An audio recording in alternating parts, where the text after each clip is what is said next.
pleasantly surprised. Yes, we did have it on our capital plan, but things have moved quickly, and we're very, very pleased with that, and we're appreciative of the government and their commitment to building in the province. It's going to take a year of planning, and then things go out to tender, and it may be a while before we see shovels in the ground.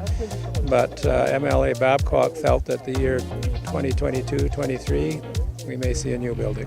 Well, I like to think that it's going to have a lot more light and a lot more spaces where kids can learn organically, and making sure that they've got those spaces where they can, not just sit at a desk, where they can have those experiences that we know will benefit them in the future.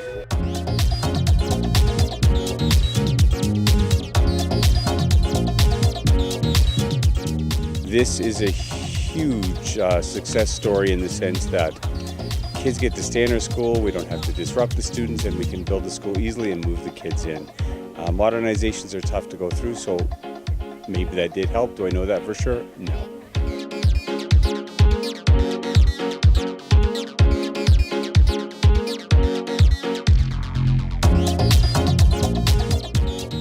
We have a great opportunity in Parkland School Division to work with our counterparts, the town of Stony Plain.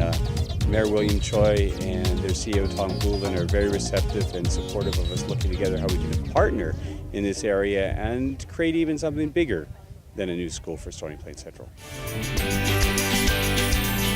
Parkland School Division, where the world opens up.